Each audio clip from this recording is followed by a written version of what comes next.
Hey, welcome everybody to our third installment of the God in the Manger devotional, the Bonhoeffer devotional. Joined here by Zach, and this is Chaz. How are you doing, Zach? Doing all right today. How about yourself? I'm doing pretty good. Doing I, pretty good. Just I'm ready for yeah, this spring in December to be back to just normal December. But other than that, yes. I was really hoping we might get some snow before the end of the year, but I'm not hopeful. I'm not hopeful. Um, I'll be waiting for something else. see what you did um, there. um, Maybe but there'll be yeah, some so redemption in the temperature in this. perhaps. Oh So Lord. yeah, I think so. This week we're moving into week three, which, as Zach already teased out for us, is on the topic of redemption.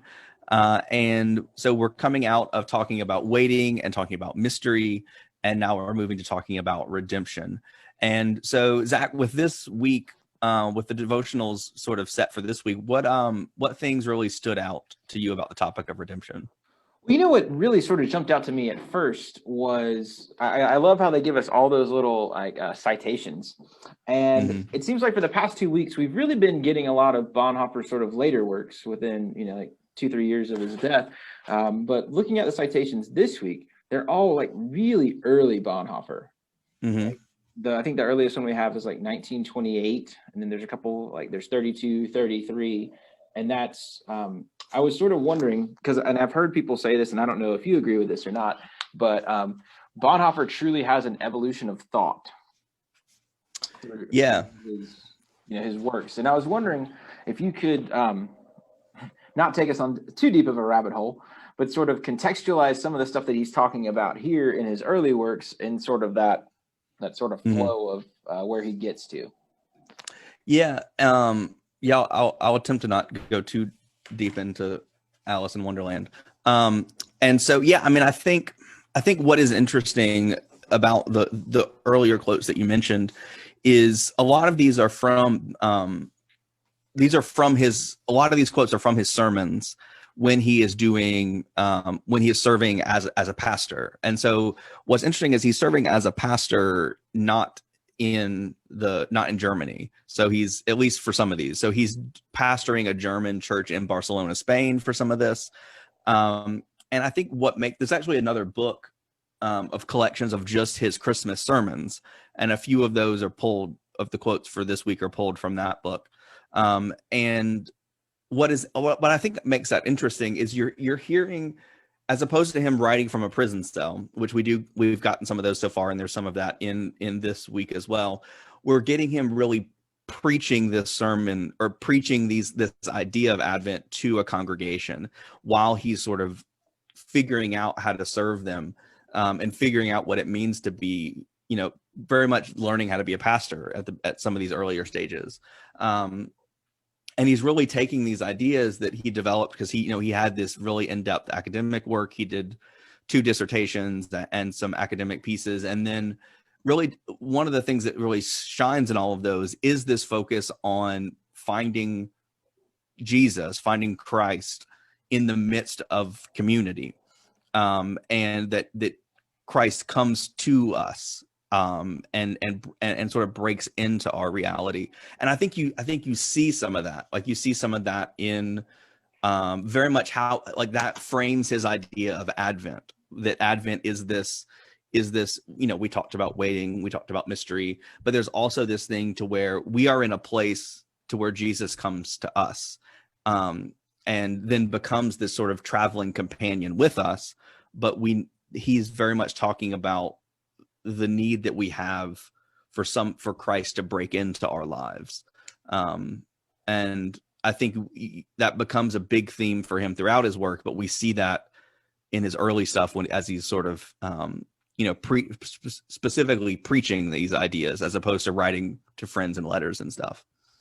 It's interesting that you use that. You used it twice just in what you were saying there. That idea of in breaking, Mm-hmm. and that's sort of I want to. We've been doing this thing of picking an image to sort of frame our discussion, and I want to do that again this week. And the image that I want to use is the one that he uses in day 4. And he talks about the person who works in the mine, who then all of a sudden the mine collapses in on and doesn't kill him, but he knows that he's trapped there. Mm-hmm. And, talking about in-breaking, he goes on to discuss what happens, the initial phase of just realizing that there's nothing that he can do. And then what starts to happen whenever he hears perhaps help starting to knock through. Yeah. Yeah. So I think, one of the things that I think is really, just as a more of a side note, is I think it's really neat to see the way in which like a pastor is using current events to because he's referencing something that happened, like in their community, which I think says just, we all know what this is like, because we've all been reading about this and hearing about this. Yeah, and I find that is just like a little bit of a side note. I think is really interesting to see like somebody from a different time, different context, different everything, but the way in which this idea of connecting the ideas of of Scripture and of Christ to whatever's going on, like there's an applicability there, and I think that's really interesting. But on this, I think why he picks out this theme of being this miner being trapped is that I think it speaks to sort of like the position from which we're waiting, that we're not waiting from some sort of neutral position, but there is this sense of like we're in need of something, and that there is some kind of barrier, but that knocking is always present, right? And that's really what he's sort of picking up on this in connecting it to Advent is like we may be in this mine or in this cave, but we can hear that knocking, and I think that's where he in that same day he picks up. It's a quote from Luke 21:28. Bonhoeffer quotes it, and they put it in the devotional. It says, "Now when these things begin to take place, stand up and raise your hands, because your redemption is drawing near." And so I think he connects this Advent with redemption in the fact that part of what we're waiting for is someone to sort of like be our companion out of the cave, so to speak, to be the one who who comes to us, but then we travel with out of that moment. And I don't know if you can hear, I have Hattie Rose is wanting to get in on this conversation as well. So what I find interesting about that thought is then, it's only the in-breaking that actually has the effect. Like in theory, the miner could, bang on the rocks and try to move stuff out of the way. But at some point there comes the realization that it's only through the in-breaking and somebody coming into me or, coming to get me, that's where how that redemption takes place. And I think for Bonhoeffer, it's really important when we connect that it's Jesus, that it's Christ doing this in-breaking, that we always like that means we see that through the idea that this isn't, it's not like a Superman coming to save us, but it is the person of Jesus coming to save us, and that we should never lose the humanity of God that has to be part of that moment of salvation, of redemption. Yeah, and it seems like we do have, and I don't know if this is an American Christian thing or just Christianity in general. It seems like we almost, this is going to sound horrible. This is almost heretical, but it seems like we do have a desire to only focus on the sensationalism that we have, in Jesus. Jesus comes down from heaven to go back up to heaven after he dies for the sake of my soul. God's Son, all that sort of stuff, and we do sort of miss out on what Bonhoeffer's trying to point to, and what this whole devotion is trying to point to, is that the salvation is lying in the form of a baby in a manger. And if perhaps it's an invitation for us to sort of reconnect then with the human side. Yes, and I think it's important to realize too what that to me it really connects with why Bonhoeffer is the specifically sort of Lutheran idea of Christ still being present in, like, specifically in the sacrament of communion, right, is something that makes Lutheran doctrine unique, and I think Moravians sort of follow in that. But just in general, this idea that Christ still remains present in an active way is, I think, really important, because it's not it helps us to realize that the incarnation and Advent is not it's not an event that sort of that took place that we reflect back on, but it speaks to a continuous nature. And the same thing's true with redemption, I think, for this week. Like, it's not like the image of the miner isn't to sort of say, like, well, we get out of the cave and then we're good. In some ways, we are both always in the cave and always out of the cave at the same time, in some kind of weird, and that's where the sort of the mystery paradoxical part of faith comes in. Like, there is this, we are always the miner in the cave, listening for the knocking, and Christ is always there with us, walking us out at the same time. Yeah, and it's interesting to me because we do seem to be consumed of this idea of, once we have, a relationship with Jesus, then all of a sudden it's like, oh, everything sort of changes. In a way, that's true, but at the same time, the constant need for that continual relationship and that continual. Sorry, she's learning to roll over as we speak, as enamored with that. But anyway, this constant need to have that that consistent inbreaking is something that perhaps we need to really sort of latch onto as a Christian community, and not just get focused on the once and done, change sort of thing. So, and I think yeah, go ahead.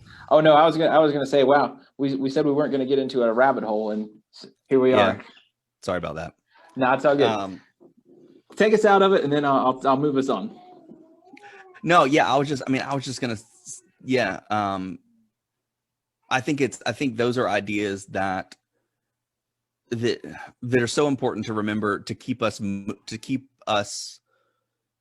faith always moving, and that, I think, is Advent is an interesting time to use the pause and the sort of like waiting moment to realize where to think about where we're going next. So anyway, yeah, I just think that's always an important part of faith. So, Jazz, were there certain parts of the devotion or certain days, devotional days, that really stood out to you this week? Yeah, for me, I really appreciated day 4, which we just talked about with the miner. I think was one that stood out to me. Another one was in day 2. This is from an earlier Advent sermon, and this is the end of the Bonhoeffer quote on page 37. It says, "Be my brother in the kingdom of evil and suffering and death." And that may sound like really dark and grim, but I think to me, I connected it to the story of the miner, and it shows who is coming into that mine. That it is our brother in, as our sibling in Christ. Which is like a very like Zinzendorf idea too. Well, you could even take it a step further in that here's another miner who knows what you're going through, who's breaking into the mine. Yeah, and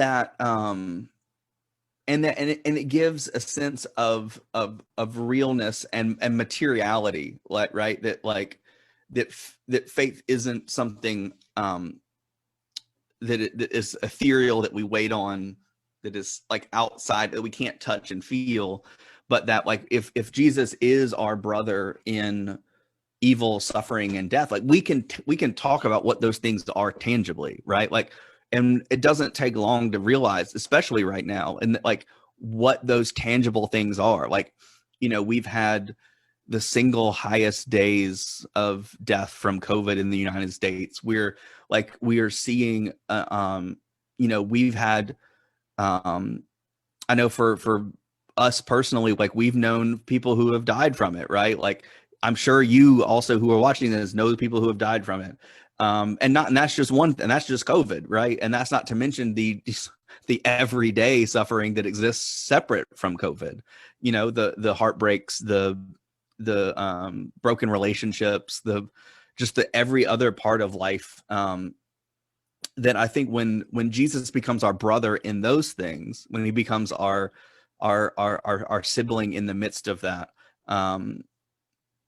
we realize that it's not meant to put blinders on us or to sort of like Jesus becomes this numbing agent that allows us to not think about it, but really becomes, no, I want to be with you through it.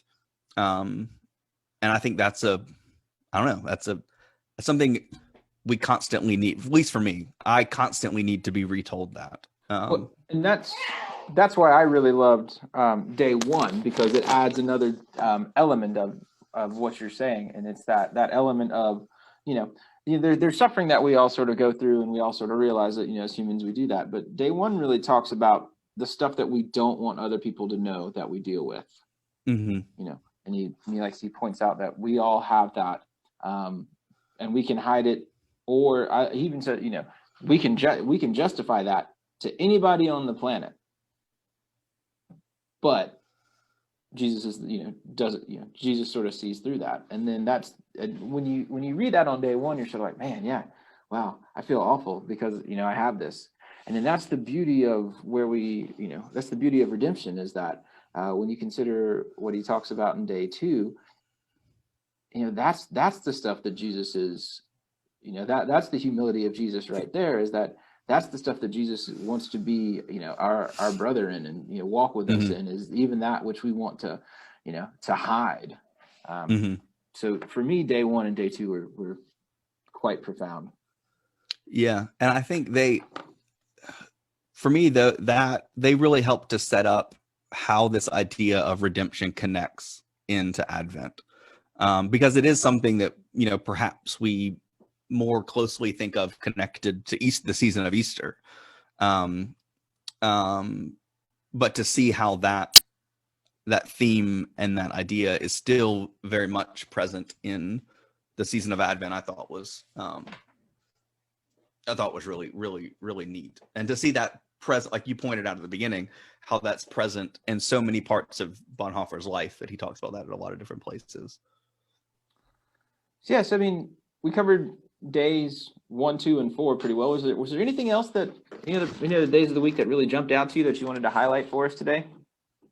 I mean, those were the main ones that stood. I mean, I could talk about almost any of them, honestly, but those were the main ones that stood out to me. Was there any other ones for you that really you wanted to emphasize? No, man. Like day 1 and day 2, that's enough to sort of chew on, and just sort of, it's interesting to me, like, and I almost feel overwhelmed sometimes when talking about faith and talking about, theology, and talking about, all the stuff that, that there is to talk about in church and in a life of faith.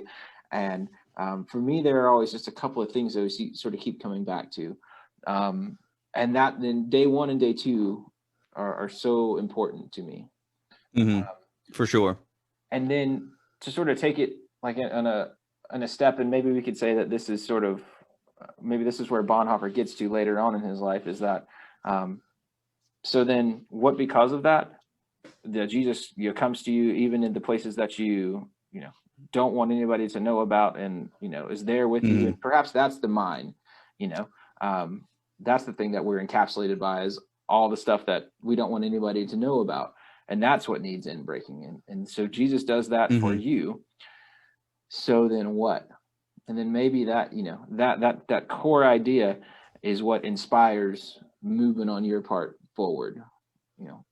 I'm going to, I'm going to try to do something for the sake of other people because of what Jesus does for me.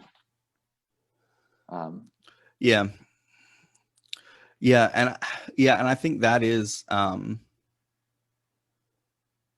I think that's what, again, that's sort of like we talk about sort of propelling forward, right? Like that's what keeps this thing in motion, is realizing that, because if we really think about what it means for Christ to be our brother in the midst of all of these things, it very much will affect how we see other people and how we interact with other people, and what it means, how we treat other people, how we treat, how we orient our society, how we, all of those things, how it begins to, it has to start with this idea of, Christ as this brother, this traveling companion, and, and then it moves out and affects every aspect of life.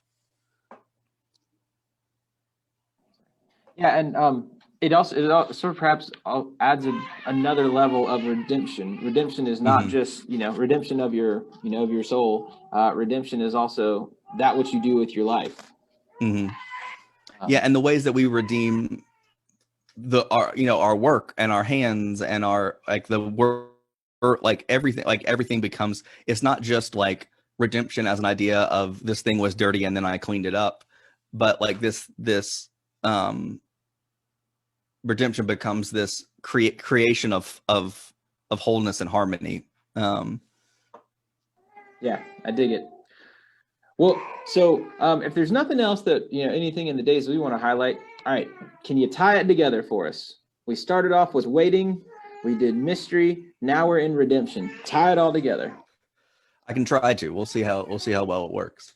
I think throughout all of this, in an interesting way, these three have built on each other, because I think